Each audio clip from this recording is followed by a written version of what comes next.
Yeah, the other thing yesterday that was surprising, Donovan Mitchell was 5 of 18, scored 11 points.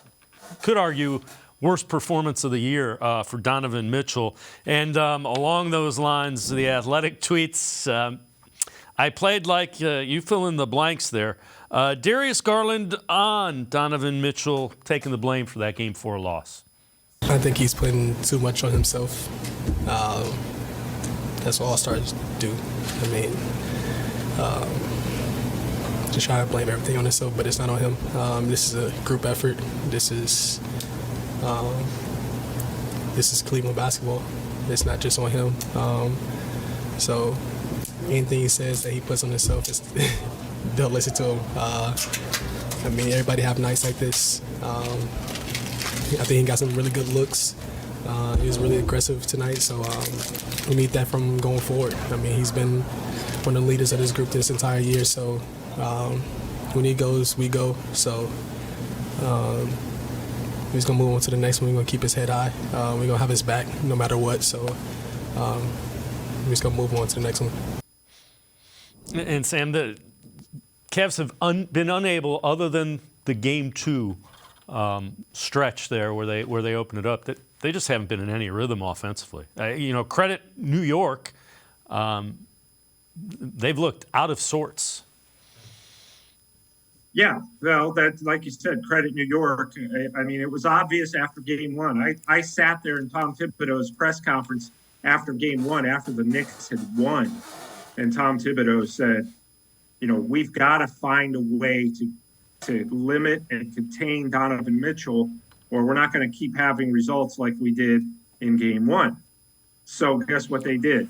In Game 2, they contained Donovan Mitchell a little more. Everybody talked about, hey, he had a career-high 13 playoff assists.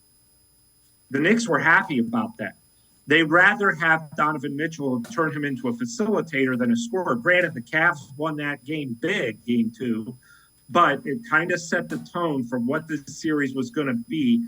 And for the Knicks, that is, we're going to run 2, 3, 4 guys at Donovan Mitchell if we have to, and we're going to make him give up the ball. And by the time he shoots his shot, he's going to be so exhausted that it's probably, going to be probably not be that impactful of a shooter. And that's what we saw in Game 4.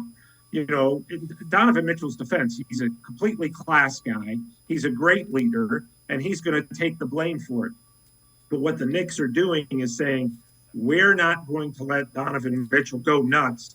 We're going to let and force the other guys, this younger core of playoff rookies, so many of them, Darius Garland, Isaac Okoro, Evan Mobley, we're going to force those guys to beat us by removing the ball from Donovan Mitchell's hands. And when Donovan Mitchell does get shots, we want him to be so exhausted that the odds of those shots going in are going to be a lot less. So that's what New York has done since Game 2, frankly.